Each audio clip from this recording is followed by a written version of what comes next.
pagi teman-teman semuanya. Kami dari kelompok 5 PDB 96 berada di...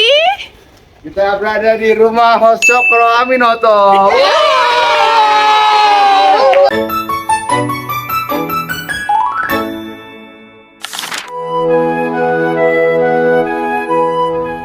Di tengah kampung Peneleh, Surabaya, berdiri sebuah rumah sederhana yang menyimpan jejak besar sejarah Indonesia.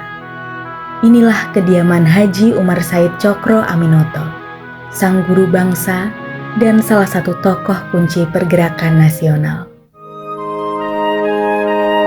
Berarti kawan-kawan kita sekarang ada di rumah host Cokro Aminoto. Ini adalah rumahnya. Kita memilih rumah host Cokro Aminoto karena beliau adalah salah satu dari gurunya para pendiri bangsa Indonesia. Jadi tempat ini di Surabaya ini adalah perkumpulan atau kosnya orang-orang yang mau untuk belajar, dan disinilah secara tidak langsung tempat lahirnya nasionalisme di Indonesia.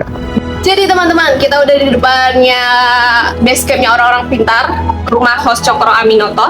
Nah, kira-kira di sini tuh bayar atau enggak sih? Sebenarnya bayar guys. Tapi buat kalian yang mahasiswa SD, SMP, SMA, itu gratis. Asalkan apa? Asalkan kalian bawa KTM dan registrasi dulu sebelumnya, oke?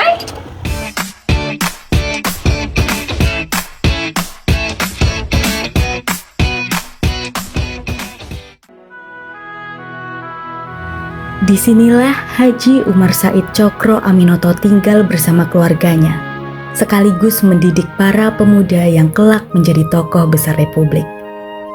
Kos sederhana ini pernah jadi kawah candra di muka para calon pemimpin. Di tempat inilah Soekarno, Kartosuwiryo, dan Musso diajar Cokro Aminoto tentang politik dan pembentukan karakter.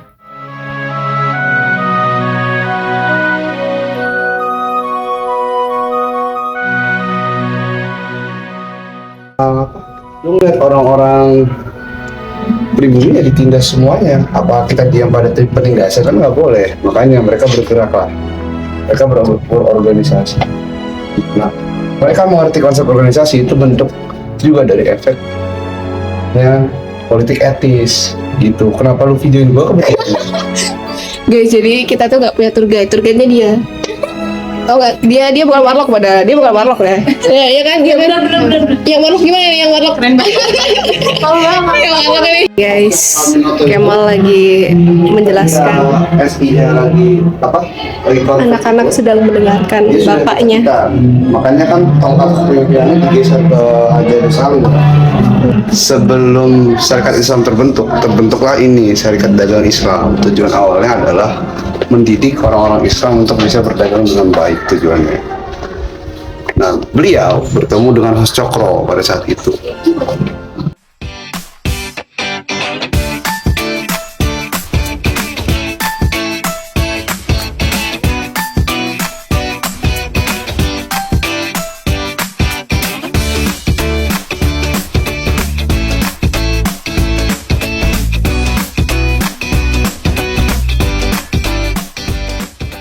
Guys, jadi kita ada di lantai 2 rumah host Cokro Aminoto. Ini Kasih lihat. Oh ya, kasih lihat. Oh, sorry ya, kamera aku rada burik. Jadi kalian bisa lihat ya guys, kalau dari sinilah lahir tentang konsep terbentuknya Indonesia, terbentuknya sebuah persatuan, terbentuknya ide-ide Pancasila tuh ada di sini. Dan di sini Soekarno muda itu mengemban ilmu, dia baca banyak buku dan lahirlah buku seperti Di Bawah Bendera Revolusi dan sebagainya. Dan sederhana inilah, tidurnya di terpal, terus lampunya pakai lampu kayak gitu. Kasih lihat ini. Kasih. Dulu kan belum ada listrik ya, atau udah ada cuman orang-orang kaya aja yang bisa menganu. Nah, dulu tuh mereka pakai ini, lampu-lampu kayak begini. Apa sih, lampu templok ya? Lampu minyak. Jadi pesan moralnya adalah dimanapun kalian berada itu tidak menghentikan mimpi kalian ataupun memenjarakan pemikiran kalian gitu loh.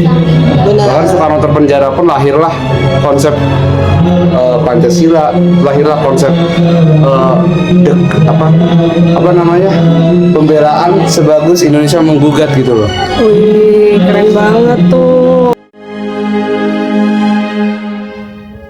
Foto-foto lama di dinding adalah saksi bagaimana rumah kos ini dulu menjadi ruang lahirnya gagasan kebangsaan.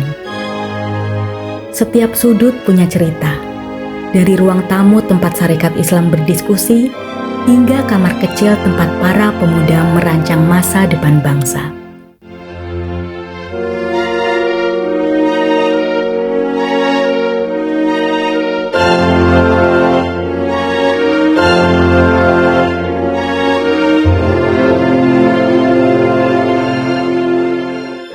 Halo teman-teman, hari ini kita dari kelompok 5 PDB 96 di rumah kos Cokro Aminoto bersama Kak Ivan. Nah, hari ini kita mau sedikit ngewawancarain Kak Ivan tentang apa aja sih yang bisa kita tahu dari rumah kos Cokro Aminoto ini. Oke, yang pertama itu Kak, Sebenarnya kalau untuk bentuk bangunannya itu masih asli, masih sama kayak dulu. Cuma untuk kayak bagian atap itu udah sedikit direnovasi, juga lantainya juga udah sedikit ada perbaikan. Terus juga untuk barang-barang yang di dalam rumah ini itu rata-rata udah replika. Udah bukan bawaannya Pak Cokro, tapi untuk bangunan sendiri itu asli, terbukti tembok-temboknya itu setebel-tebel dan juga itu masih arsitektur Belanda kayak gitu. Kalau untuk keasliannya mungkin masih di angka 90%. gitu. Tadi kalau atap-atapnya kayak yang dari bambu ini asli. Kalau bangunnya bambu asli. asli, kan ini di double. Oh, di Biar tak double. bocor. Oke, yang kedua, Kalau museum ini tuh dinaungi sama Dinas Kebudayaan dan Pariwisata Surabaya. Jadi museum ini itu dinaungi oleh UPTD Museum di Surabaya. Jadi ada pengelolanya ya dari pemerintah. Pemkot. oh dari Pemkot. Oke, yang terakhir, Kalau itu sih dari perawatan yang dilakukan setiap minggunya ya. Kan di sini juga ada barang-barang yang harus dirawat. Juga inventaris itu dibersihkan setiap kalau pengunjung udah selesai atau udah tutup itu dibersihkan dulu sehingga tidak rusak lah. oke, makasih ya Kak. Sama. Nah, sekian guys.